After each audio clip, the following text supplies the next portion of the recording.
ఓం శ్రీ గురుభ్యో నమః పరమగురుభ్యో నమః శ్రీమదానందతీర్థ భగవత్పాదాచార్య గురుభ్యో నమః నరసింహోऽఖిలజ్ఞానమతధ్వహంత దివాకరః జయత్యమిత సద్జ్ఞాన సుఖశక్తిపయోనిధిః కళ్యాణాద్భుతగాత్రార్య కామితార్థప్రదాయినే శ్రీమద్వెంకటనాథార్య శ్రీనివాసాయ తే నమః వ్యాసాయ భవనాశాయ శ్రీశాయ గుణరాశరే హృద్యాయ శుద్ధవిద్యాయ మధ్వాయ చ నమో నమః నౌమిన్యాయ సుధాదికర్జరమునీన్ శ్రీపాదరత్సన్మణీన్ వ్యాసార్యాన్ వివిధాగమాబ్ధివిహరాన్ శ్రీవాదిరాజానపి వందే హంసవరాన్ రఘుత్తమగురూన్ వైదగ్ధ్యవారాం నిధీన్ శ్రీసత్యవ్రత రాఘవేంద్రమునిపాన్ సద్బోధసధ్యానపాన్ సత్యాభిజ్ఞకరాబ్జోత్థాన్ పంచాశద్వర్షపూజకాన్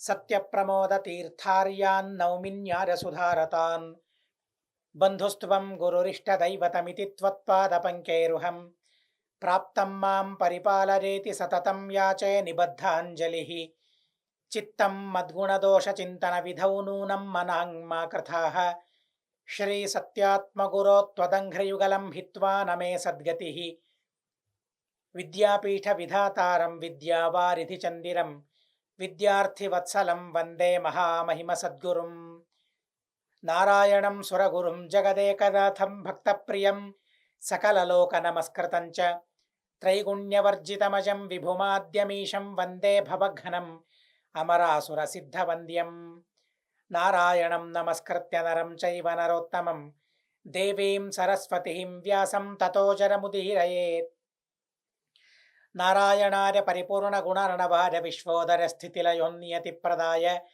జ్ఞానప్రదాయ విబుధాసురసౌఖ్యదుఃఖసత్కారణాయ వితతాయ నమో నమస్తే స్వస్త్యస్తు హరి ఓం హరి ఓం హరి ఓం.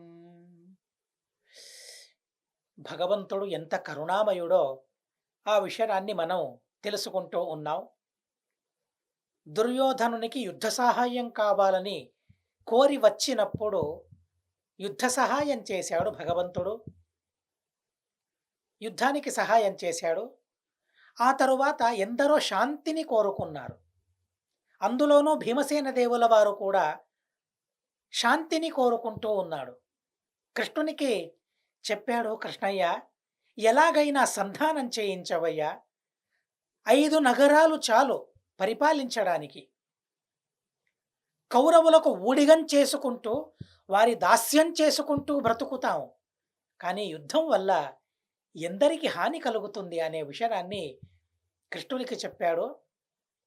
కృష్ణుడు అన్నాడు, ఏంటి బలం అంతమయ్యిందా, సామర్థ్యం కందిపోయిందా అని కృష్ణుడంటే తన సామర్థ్యాన్ని భీమసేనదేవుల వారు చెప్పారు. కృష్ణునికి తెలుసు భీమసేనుని సామర్థ్యం ఏంటో. ఇలా అక్కడ శాంతి కోసం, సంధానం కోసం అందరూ పట్టుపట్టిన తరువాత కృష్ణుడన్నాడు, సరే ఒకసారి నేను కూడా సంధానం కోసం వెళతాను. సర్వోత్తముడు భగవంతుడు దూతగా తను వెళుతూ ఉన్నాడు. చూడండి, ప్రపంచం యొక్క క్షేమాన్ని తలచే వారి స్వభావం ఎలా ఉంటుందో. దుర్యోధనుని వల్ల ఎంత హాని కలిగింది, ఎందరికి హాని కలుగుతూ ఉంది. అయినా కూడా మరోసారి సంధానం చేసుకోవడానికి సిద్ధమయ్యాడు. అయినా కూడా దుర్యోధనుడు పట్టుపట్టలేదు, దుర్యోధనుడు పట్టు వదల్లేదు. నేను యుద్ధం చేస్తాను అంటే సంధానం కోసం వస్తూ ఉన్నారంటే ఏదో తిరకాసు ఉంటుంది అనుకున్నాడు. ఓడిపోతామనే భావన పాండవుల్లో ఉందేమో. 11 అక్షౌహిణీ సైన్యం మాది, 7 అక్షౌహిణీ సైన్యం వారిది, కనుక మాదే పై చేయి అవుతుంది, మేమే గెలుస్తాం అని తను అనుకున్నాడు. మళ్ళీ సంధానానికి వస్తూ ఉండటం వల్ల అలా అనుకున్నాడేమో దుర్యోధనుడు. మరి అయినా భగవంతుడు కరుణతో సంధానం చేసుకోవడానికి వెళుతూ ఉన్నాడు. కృష్ణ రాయబారం జరుగుతూ ఉంది. రాయబారానికి వెళుతూ ఉన్నాడు. వెళుతూ ఉన్నప్పుడు సాత్యకి రథంలో కూర్చున్నాడు. పాండవులందరూ కూడా కృష్ణుణ్ణి వెంబడించారు. కొంచెం దూరం వెళ్ళిన తరువాత కృష్ణుడు వారికి చెప్పాడు. విప్రవరైర్ యయో కురున్ సంస్థాప్య. ఎంత దూరం వరకని మీరొస్తారు? చాలు, ఇంతవరకొచ్చింది చాలు. మీరు మీరు మీ మీ ఇళ్లకు వెళ్ళండి అని పాండవులకు, సాత్యకికి, వారికందరికీ చెప్పి బ్రాహ్మణులతో కూడుకొని కృష్ణుడు వెళుతూ ఉన్నాడు. భగవంతుడొక్కడే? భగవంతుడు ఇద్దరున్నారా? లేదే. భగవంతుడు మాత్రం ఒక్కడే. అందరూ భగవంతుని సేవకులే. అలాంటి భగవంతుడు ఇప్పుడు పరశురామ స్వరూపంతో అవతరించాడు. వేదవ్యాసదేవులుగా అవతరించారు. అక్కడక్కడ పరశురామదేవుల వారు మరియు వేదవ్యాసదేవుల వారు కృష్ణుణ్ణి చేరుకున్నారు. ఎందుకంటే కృష్ణుని సంధానపు మాటలు ఎలా ఉంటాయి, ఆ మాటలను అర్థం చేసుకోవడం భగవంతునికే సాధ్యం, మరెవరికి సాధ్యమవుతుంది? కనుక కృష్ణుని మాటలను అర్థం చేసుకోగల సామర్థ్యం వేదవ్యాసదేవుల వారికి, పరశురామదేవుల వారికి మాత్రమే తప్ప మరెవరికీ లేదు. భగవంతుని ఆ వైభవాన్ని చూడడానికని వేదవ్యాసదేవుల వారు, పరశురామదేవుల వారు తమ మరో రూపం యొక్క మహిమను చూడడానికని వారు కూడా వెళుతూ ఉన్నారు. మధ్య మధ్యలోని ఎన్నో రాష్ట్రాల ప్రజలందరూ కూడా కృష్ణుని దర్శనం చేసుకుని కృష్ణునికి సాష్టాంగ నమస్కారం చేస్తూ కృష్ణునికి పుష్పవృష్టిని చేస్తూ ఉన్నారు. బ్రహ్మాది దేవతలు కూడా పుష్పవృష్టి చేస్తూ ఉన్నారు. అలాంటి సమయంలో గజాహ్వయం అంటే హస్తినావతికి కృష్ణుడు వచ్చాడు. పరోప్రమేయ, అప్రమేయుడు పరమాత్ముడు. పరమాత్ముణ్ణి తెలుసుకోగలగటం ఎవరి వల్ల సాధ్యం కాదు, ఎవరి వల్ల పరమాత్ముణ్ణి తెలుసుకోవటం సాధ్యం కాదు. అలాంటి అప్రమేయుడైన సర్వోత్తముడైన భగవంతుడు హస్తినావతికి వెళ్ళాడు. హస్తినావతికి వెళ్ళిన తరువాత భీష్మ మొదలైన వారందరూ కూడా ఎదురేగి కృష్ణుణ్ణి పూజించుకున్నారు. కృష్ణునికి సన్మానం సమర్పించారు, గౌరవాన్ని సమర్పించారు. రాజమార్గంలో వెళుతూ ఉన్నప్పుడు ప్రజలందరూ కూడా దుర్యోధనుని ఏలికలో ఉన్నారు. కాబట్టి చాలా అశాంతితో వారందరూ ఉన్నారు, అసమాధానంతో వారందరూ కూడా ఉన్నారు. కృష్ణుని ఆ మొహాన్ని చూసి, కృష్ణుని స్వరూపాన్ని చూసి ఆ ఆనందాన్ని అనుభవించాలనే ఉత్సాహంతో ప్రజలందరూ కూడా వచ్చి కృష్ణుని దర్శనం చేసుకుంటూ ఉన్నారు. అనంతగుణ పరిపూర్ణుడు పరమాత్ముడు. అలాంటి భగవంతుని దర్శనం గావించుకుని ప్రజలందరూ కూడా సుఖంతో వారి వారి ఇంటికి వెళ్ళిపోయారు. తరువాత ప్రజలందరూ కృష్ణుణ్ణి పూజించిన తరువాత, రాజులు మంత్రులందరూ పూజించిన తరువాత సంతోషంతో తను ధృతరాష్ట్రుని ఇంటికి వెళ్ళాడు అనంతుడు పరమాత్ముడు. అక్కడ తనకు కళ్ళు కనబడవు కనుక భీష్మాచార్యుల వారిని పురమాయించాడు ధృతరాష్ట్రుడు. ఆ భీష్మాదులందరూ కూడా, భీష్మ, ద్రోణ, అశ్వత్థామ మొదలైన వారందరూ కూడా కృష్ణుణ్ణి పూజించారు. అలాగే దుర్యోధనాదులు వచ్చారు, పూజించారు భగవంతుణ్ణి. పూజించక తప్పదు కదా, చూస్తూ ఉన్నారు కనుక పూజించాలి అనే ఉద్దేశం వారికి లేదు, సద్భావన లేదు. అయినా పూజించడానికి వారు సమాయత్తమయ్యారు. ఆ సందర్భంలో యథోచితమైన సత్కారాన్ని భీష్మాదులందరూ కూడా చేశారు. స్వర్ణాసనం పైన, సింహాసనం పైన భగవంతుడు కూర్చున్నాడు. అలా కూర్చుని వారందరినీ కూడా ఆశీర్వదించాడు. ఆ తర్వాత దుర్యోధనుని ఇంటికి వెళ్ళాడు. ఇంటికి వెళ్ళాడే తప్ప, ఇంటికి వెళ్ళినప్పుడు దుర్యోధనుడు కూడా పూజించాలనుకున్నాడు. పూజాద్రవ్యాలను తెచ్చాడు, పూజించడానికి ఉపక్రమించాడు. అయినా కూడా దుర్యోధనుని పూజను స్వీకరించకుండా నేరుగా ఆ భగవంతుడు కృష్ణుడు విదురుని ఇంటికి వెళ్ళాలని సంకల్పించుకున్నాడు. భీష్మాదులు మా ఇంటికి రమ్మని పిలుస్తూ ఉన్నారు. అయినా కూడా ద్రౌపదికి అవమానం జరుగుతూ ఉన్నప్పుడు వీరెవరూ కూడా కిమ్మనలేదు, వీరెవరూ కూడా నివారించలేదు. కనుక వారి ఇంటికి వెళ్ళడానికి నిరాకరించాడు భగవంతుడు. లేదు, కాస్త విదురుని ఇంటికి వెళ్ళి రావాలి అని తను అనుకున్నాడు, సంకల్పించుకున్నాడు. విదురుని ఇంటికి వెళ్ళాడు. చూడండి, ధర్మం చేసిన వారి ఇంటికి భగవంతుడు వస్తాడే తప్ప రమ్మని ఎంత పిలిచినా భగవంతుడు అధార్మికుల ఇంటికి వెళ్ళడు. ద్రౌపది యొక్క అవమానాన్ని తిలకించారే, అలాగే మీ ఇంటికి ఎందుకు రావాలి? ఏం పుణ్యం చేశారని ఒక స్త్రీకి, ఒక మహిళకు అవమానం జరుగుతూ ఉంటే అలాగే కూర్చున్నారే, ఇది అధర్మమని ఎవరూ చెప్పలేదే. మీ ఇంటికి నేనెలా రాగలననుకున్నారు? ఎలా వస్తాననుకున్నారు? కానీ విదురుడు మాత్రం ఇది అధర్మం అని చెప్పాడు గనుక విదురుని ఇంటికి భగవంతుడు వెళ్ళాడు. ఆ విదురుని సపర్యలను తను స్వీకరించాడు. ఎలాంటి సపర్యలను తను చేయగలడు? రాజాధిరాజులు చేయాల్సిన సపర్యలను తను చేయగలడా? లేదే. అయినా భగవంతుడు ఆ రాజాధిరాజ పూజలను భగవంతుడు కోరుకోడు.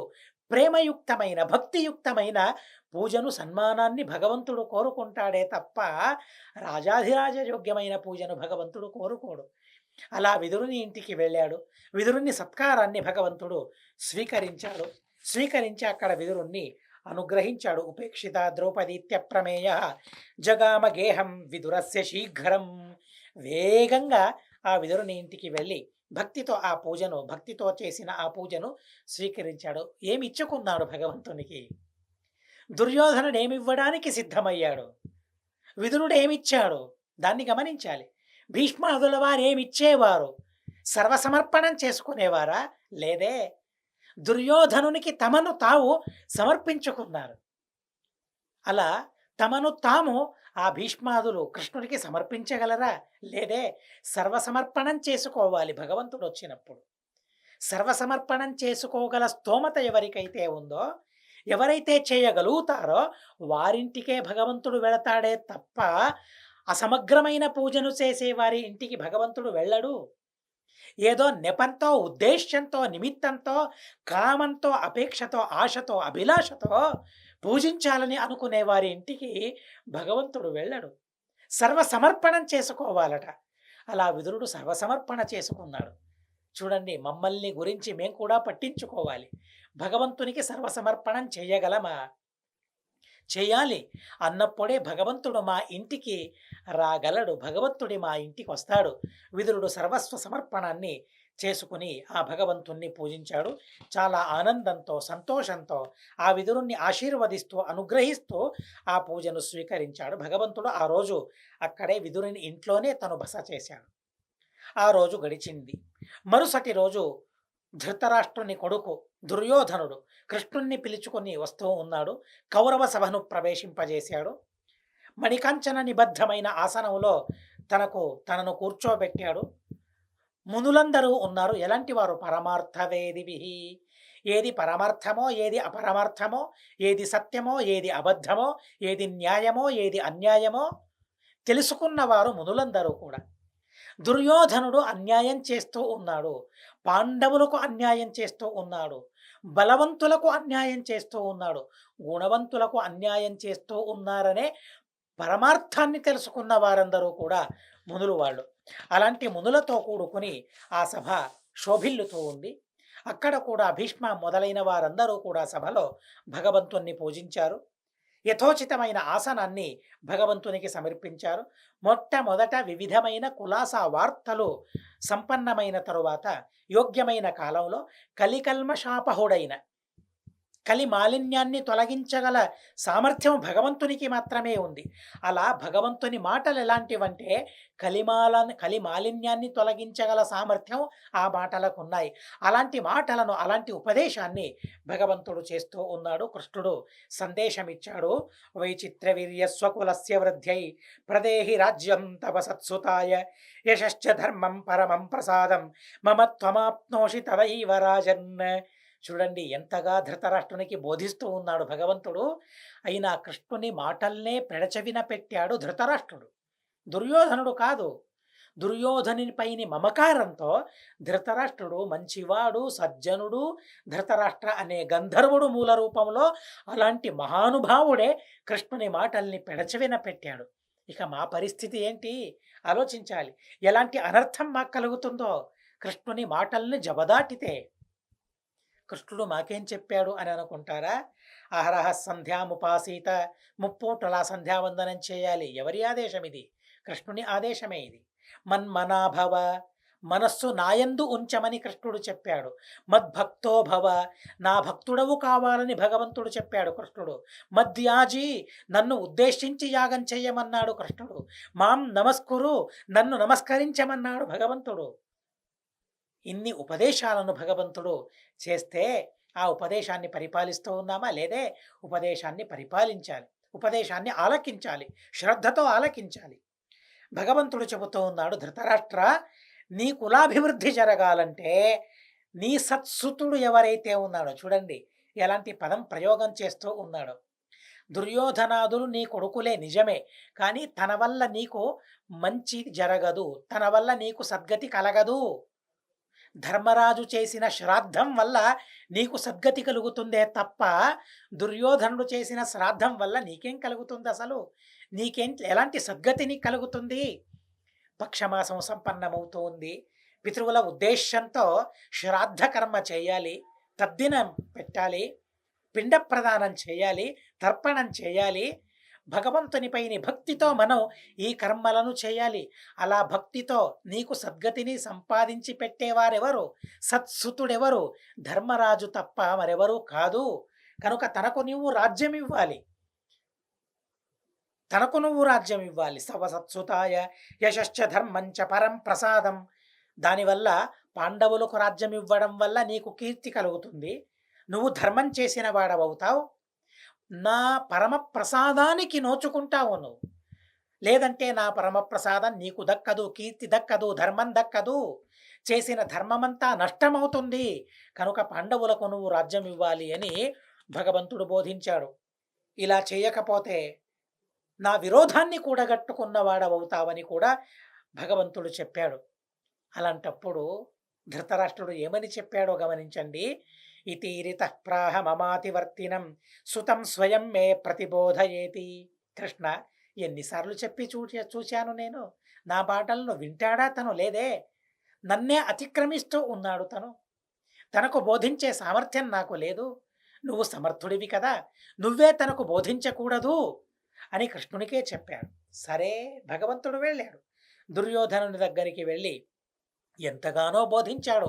విబోధితోపి, చాలా చక్కగా ఎన్నోసార్లు ఆ భగవంతుడు దుర్యోధనునికి బోధించాడు. అయినా కూడా పాపాభిసంధి దుర్యోధనుడు. పాపం చేయాలని తను ప్రతిజ్ఞ చేసి కూర్చున్నాడు. అలాంటి దుర్యోధనుడు పుణ్యాన్ని ఎలా చేయగలడు? భగవంతుని మాటలను ఎలా వినగలడు? చల్లని మాటలు తనకెలా తలకెక్కగలవు? మనసుకు ఎక్కగలవు? చేసిన ఆదేశం మనసులోనికి వెళ్ళాలి.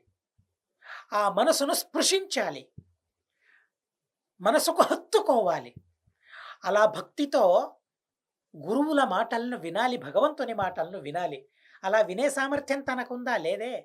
మనసుకు హత్తుకునేట్లు వినగలడు తను? లేదే. కనుక భగవంతుని ఉపదేశాన్ని వినలేకపోయాడు. ఉత్థార్య తస్మాదనుజైరమత్యై నియంతుమీశం కుమతిర్వ్యధాన్మతిం. భగవంతుడు ఉపదేశిస్తూ ఉండగా హుటాహుటిన అక్కడి నుంచి లేచి వెళ్ళాడు దుర్యోధనుడు. ఎంతగా భగవంతుణ్ణి అవమానం చేశాడో చూడండి. యుద్ధ సాహాయ్యం చేయమని అడిగితే తన సైన్యమంతా భగవంతుడు ఇచ్చాడు దుర్యోధనునికి.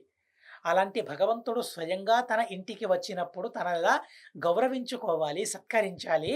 కానీ భగవంతుడు ఉపదేశిస్తూ ఉన్నప్పుడు మధ్యలోనే లేచి నిలబడి అక్కడి నుంచి వెళ్ళిపోయాడు. ఇలాంటి పాపాన్ని తను మూటగట్టుకున్నాడు దుర్యోధనుడు.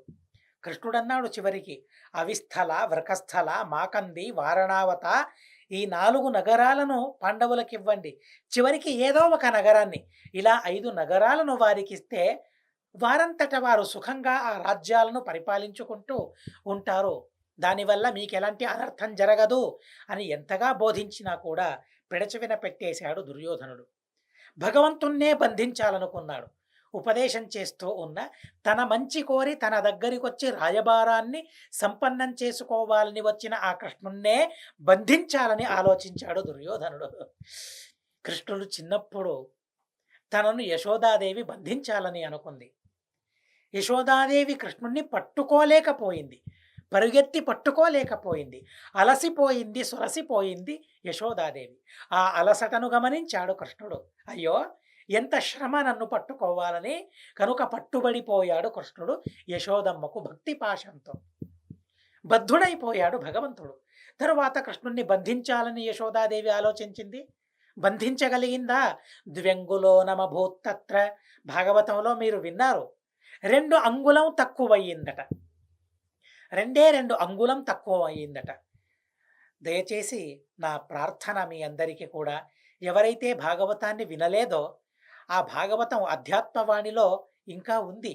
ఆ భాగవతాన్ని ప్రతిరోజు కూడా అరగంట ఆ భాగవతాన్ని వినండి. విన్నవాళ్ళు కూడా మరీ మరీ వినండి భాగవతం. ఆ భగవంతుని మహిమ అందులో ఉంది. ఎంతో పుణ్యం దానివల్ల దక్కుతుంది. ఒక్కసారి విన్నాం కదా అని అనుకోకండి. ప్రతిరోజు, ప్రతిసారి వినండి. మీకు సాధ్యమైతే కన్నడ మీకు వస్తూ ఉంటే గురువుల వారి సందేశాన్ని వినండి. వినకుండా ఉండకండి. శ్రవణం చేయకుండా ఉండకండి. భాగవతం చాలా అద్భుతమైన గ్రంథం. ద్వంగులోనమభూత్తత్ర 2 అంగుళాలు తక్కువయ్యాయట. బంధించలేకపోయిందట యశోదమ్మ. ఎంత ప్రయత్నించినా భగవంతుణ్ణి బంధించడం తన వల్ల సాధ్యం కావడం లేదు అని మనసులో అనుకుందట. ఆ సందర్భంలోనే భగవంతుణ్ణి, కృష్ణుణ్ణి బంధించి వేసిందట యశోదమ్మ. భక్తి పాశంతో బంధించిందే తప్ప పాశంతో బంధించలేకపోయింది. భగవంతుని పైన భక్తి అధికమైనందువలన బద్ధుడయ్యాడే తప్ప బద్ధుడవుతాడా భగవంతుడు? లేదు. అలాంటప్పుడు దుర్యోధనుని బంధనానికి భగవంతుడు లోనవుతాడా? లేదే. కానీ దురాలోచన తను చేశాడు. దుర్మంత్రణ తను చేశాడు.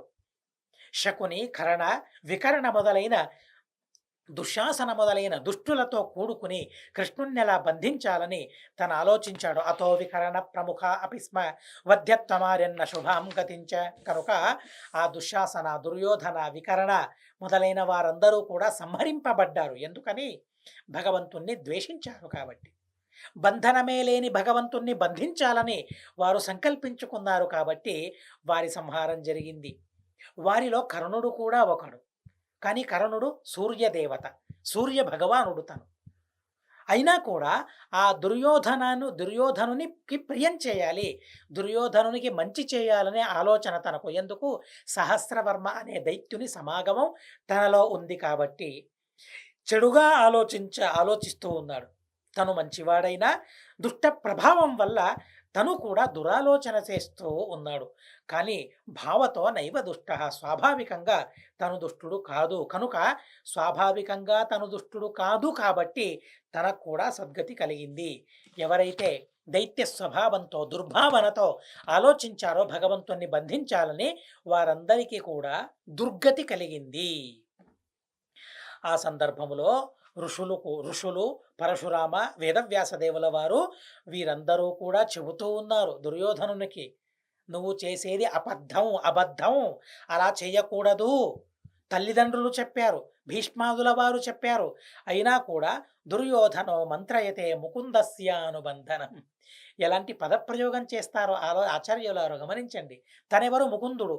ముక్తిని ప్రసాదించే భగవంతుణ్ణి బంధించాలని, బంధనం తొలగించి ముక్తిని ప్రసాదించే భగవంతుణ్ణి బంధించాలని ఆ దుష్టుడు, దుర్మతి ఆలోచించాడు. సాత్యకి, కృతవర్మ వీరిరువురు కూడా ఆ దుర్యోధనుని దురాలోచనను విన్నారు. భగవంతునికి చెప్పాలని వడివడిగా భగవంతుని దగ్గరికి వచ్చారు.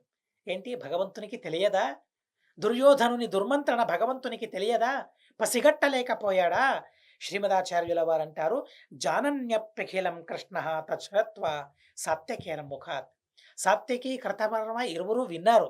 కానీ కృతవర్మను కాస్త దూరంగా ఉండమని చెప్పి ఏకాంతంలో కృష్ణుని దగ్గరికి వెళ్ళి సాత్యకి దుర్యోధనుని దురాలోచనను చెప్పాడు. అథ తేనాహుతే పుత్రే సామాత్తే పురుషోత్తమ స్వరూపం దర్శరామాస సర్వగం పూర్ణ సద్గుణం. అలా తనను బంధించాలను అనుకున్నప్పుడు భగవంతుడు తన విశ్వరూపాన్ని ధృతరాష్ట్రునికి చూపించాడట. కళ్ళు లేవు, కానీ దివ్యమైన చక్షువులను భగవంతుడు ఆ ధృతరాష్ట్రునికి ప్రసాదించాడు, అనుగ్రహించాడు. ఆ దివ్య చక్షువులతో, దివ్య నేత్రాలతో, దివ్యమైన కళ్ళతో ఆ భగవంతుని విశ్వరూపాన్ని చూశాడు ధృతరాష్ట్రుడు. దుర్యోధనాదులు కూడా అక్కడే ఉన్నారు. ఆ భగవంతుని చిత్రమైన, విచిత్రమైన, అత్యద్భుతమైన, సర్వోత్తమమైన ఆ తేజస్సును చూడలేక కళ్ళను మూసుకున్నారట. దుర్యోధనాదులందరూ కూడా చూసే యోగ్యత వారికి ఉందా? భగవంతుని విశ్వరూపాన్ని చూసే యోగ్యత లేదు. కనుక వారందరూ కూడా కళ్ళు మూసుకున్నారట. దృష్ట్వైవ చక్షుషి సుయోధనాద్యాః న్యమీలయన్ దీధితి వారితాని. ధృతరాష్ట్రుడు భగవంతుని ఆ విశ్వరూపాన్ని చూశాడు. విశ్వరూపాన్ని చూసినా కూడా తన కొడుకైన దుర్యోధనుని పైన మమకారం తొలగిపోలేదట.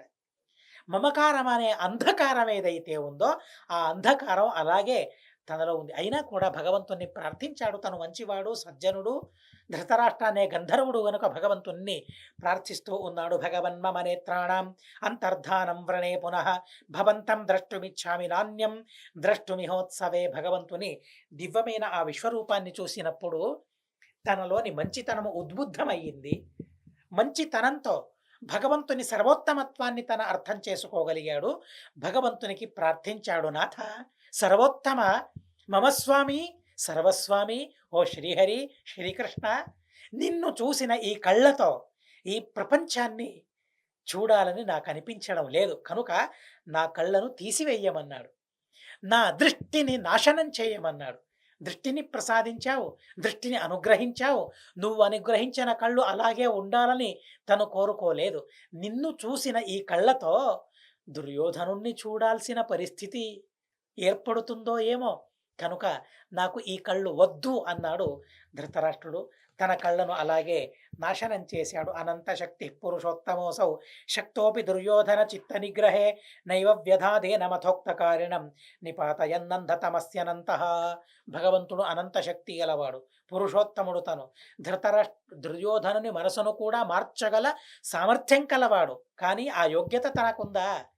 యోగ్యత లేదు కాబట్టి మార్చలేకపోయాడు. ఎవరి మనసు మంచిదో, దుష్ప్రభావం వల్ల చెడిపోయిందో అలాంటి మనసును మార్చుతాడే తప్ప, ఎవరి మనసులో కల్మషం నిండుకొని పోయిందో, ఎవరి మనసు నిరంతరం దురాలోచన చేస్తూ ఉందో అలాంటి మనసును ఎలా మార్చగలడు? వారి యోగ్యత కూడా ఉండాలి కదండి. ఆ విషయాన్ని మీరు విన్నారు. ద్రౌపదీదేవి ధర్మరాజుకు ఆ విషయాన్ని ఉపదేశించింది. భీమసేన దేవుల వారు ఆ విషయాన్ని ఉపదేశించారు. మనిషికి యోగ్యత కూడా ఉండాలి, యోగ్యత లేని వారికి అసలేమీ జరగదు. తన యోగ్యత లేదు కాబట్టి సామర్థ్యం ఉన్నా కూడా భగవంతుడు అలా చేశాడు. తన మనసును మార్చలేదు భగవంతుడు. అదేంటి, మార్చే సామర్థ్యం భగవంతునికి లేదు, ఏదో భగవంతునికి సామర్థ్యం ఉందని మీరు చెబుతూ ఉన్నారు అని ఆక్షేపించవచ్చు కొందరు. కానీ ఇప్పుడు చూడండి, ఎవరినైనా చంపగల సామర్థ్యం ఎవరికైనా ఉంది కదండి. కానీ సామర్థ్యం ఉందని చంపుతారా ఎవరైనా? సామర్థ్యం ఉందని కొడతారా ఎవరైనా? తిట్టే సామర్థ్యం ఉంది, కొట్టే సామర్థ్యం ఉంది, శక్తి ఉంది. శక్తి ఉందని ఎవరు పనులను చెయ్యరు. యోగ్యమైన పని ఏది, అయోగ్యమైన పని ఏది అని ఆలోచించి చేస్తారే. అలాగే భగవంతునికి సామర్థ్యం ఉన్నా కూడా దుర్యోధనుని మనసును మార్చలేదు. ఎందుకని? ఆ మనసుకు మారే సామర్థ్యం లేదు, మారే యోగ్యత తనకు లేదు. మనం అంటాం కదా, వింటాం కదా, ఏనుగు తోలు తెచ్చి ఎన్నేళ్ళు ఉతికినా నలుపు నలుపే గాని తెలుపు కాదు. అవుతుందా? తెలుపు అవుతుందా? ఆ నల్లని చర్మం లేదే, స్వభావం అది. అలాగే దుర్యోధనుని స్వభావం నల్లగా ఉండడమే తన స్వభావం. మారే యోగ్యత ఆ మనసుకు లేదు. వెలుగును చూసే యోగ్యత ఆ కళ్ళకు లేదు. భగవంతుణ్ణి ఆరాధించగల యోగ్యత ఆ కళ్ళకు, చేతులకు, ఆ దేహానికి లేదు. కనుక భగవంతుడు తనకు సామర్థ్యం ఉన్నా మార్చలేదు. నిపాతయన్నంధ తమస్యనంత. ఎందుకని? తన యోగ్యతకు తగిన విధంగా తనకు అంధం తమస్సు కలగాలి. కనుక తన మనసును మార్చలేదు. కుంతీదేవి యొక్క ఇంటికి వెళ్ళాడు భగవంతుడు, సాంత్వన చేశాడు. కుంతీదేవి కూడా, నాన్న కృష్ణ, నువ్వు నా కొడుకు ధర్మరాజుకు ఉపదేశం చేయాలి, నా ఉపదేశాన్ని తనకు చెప్పాలి అని ధర్మరాజుకేం చెప్పాలో కుంతీదేవి కృష్ణునికి చెప్పిందట. ఆ తరువాత సూర్యుని కొడుకు ఎవరు? కర్ణుడు. ఆ కర్ణుణ్ణి తన రథంలో కూర్చోబెట్టుకుని ఏకాంత స్థలానికి కృష్ణుడు వెళ్ళాడు. కృష్ణుడు ఉపదేశించాడు కర్ణునికి, కర్ణ, నువ్వెవరనుకున్నావు? కుంతీదేవి పుత్రుడు, పాండవులకు అన్నయ్య నువ్వు. పాండవుల పక్షాన నువ్వు చేరితే నువ్వే రాజవుతావు అన్నాడు. కానీ దుర్యోధనుని పైన మమకారం, దుర్యోధనుడు చేసిన సన్మానం, ఆ సన్మానాన్ని ఎలా తీర్చుకోగలడు? ఆ ఉపకారాన్ని అదొక భారం అనుకున్నాడు. కనుక సంకోచానికి తను లోనయ్యాడు. అందుకనే దుష్టుల నుండి సన్మానాన్ని స్వీకరించకూడదు. ఎవరి సన్మానాన్ని స్వీకరించిన తరువాత వారి సంకోచానికి మనము లోనవుతామో, వారి సంకోచానికి లోనై చెడ్డ పనులను చేయగల పరిస్థితి మనకు ఏర్పడుతుందో అలాంటి వారి సహవాసం చేయకూడదు. అలాంటి వారి సన్మానాన్ని మనం స్వీకరించకూడదు. ఎంత చక్కగా భగవంతుడు బోధించాడో చూడండి. దుర్యోధనుని సన్మానాన్ని తను స్వీకరించాడు కాబట్టి, ఆ దుర్యోధనునికి సంకోచం. దుర్యోధనుని పైన తనకు సంకోచం. తను చెప్పిన దాన్ని నేను వినాలి అనే సంకోచానికి తను లోనయ్యాడు. సంకుచితమైన బుద్ధి కలవాడయ్యాడు. కర్ణుడు ఉపదేశించాడు భగవంతుడు. అయినా వినలేదు. కర్ణుడు వినలేదు.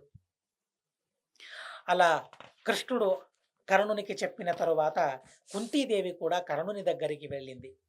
నాన్న, నా కొడుకు నువ్వు ఏదో పరిస్థితికి లోనై, బానిసై నిన్ను వదిలిపెట్టాల్సిన పరిస్థితి నాకొచ్చింది. నా దౌర్భాగ్యం అది. పాండవుల పక్షంలో నువ్వు ఉండవు అని కర్ణునికి చెప్పింది, కొడుకుకు చెప్పింది. చూడండి, జగన్మాత భగవంతుడు ఉపదేశించాడు, వినలేదు. దుర్యోధనుడు నన్ను సన్మానించాడు అన్నాడు.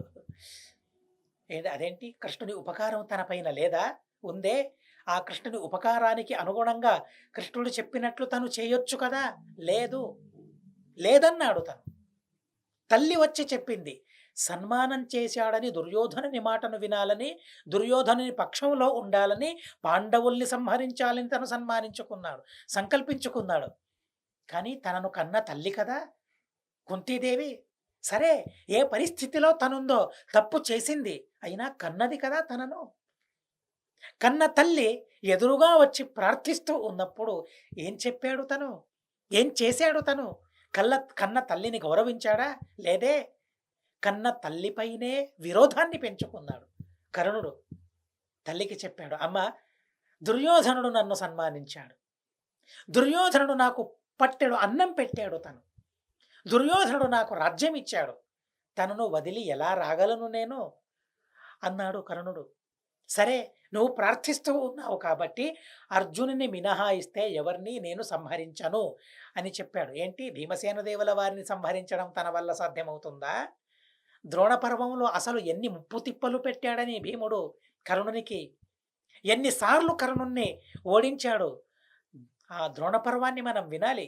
భీమసేన దేవుల వారి బలమేంటో మనకు అర్థమవుతుంది. తల్లి చెప్పిన తల్లి మాటను వినలేకపోయాడు తను. సంప్రార్థిత తతో యయు కౌరవా పాండవాశ్చ కురుక్షేత్రం యోద్ధుకామాః సకృష్ణాః చక్రుశ్చతే శిబిరాన్యత్ర సర్వేషు భేదేశే పాండవాః కృష్ణబుద్ధ్యా. తరువాత కౌరవులు పాండవులు యుద్ధానికి సిద్ధమయ్యారు. శోభనమైన క్షేత్రం అది కురుక్షేత్రం. వీరి పూర్వీకుడు కురు రాజు, ఆ కురురాజు నిర్మించిన క్షేత్రం అది. అలాంటి కురుక్షేత్రానికి యుద్ధం చేయడానికని వారు వెళ్ళారు. కృష్ణుడు చెప్పిన విధంగా పాండవులందరూ కూడా శిబిరాలను ఏర్పరుచుకున్నారు.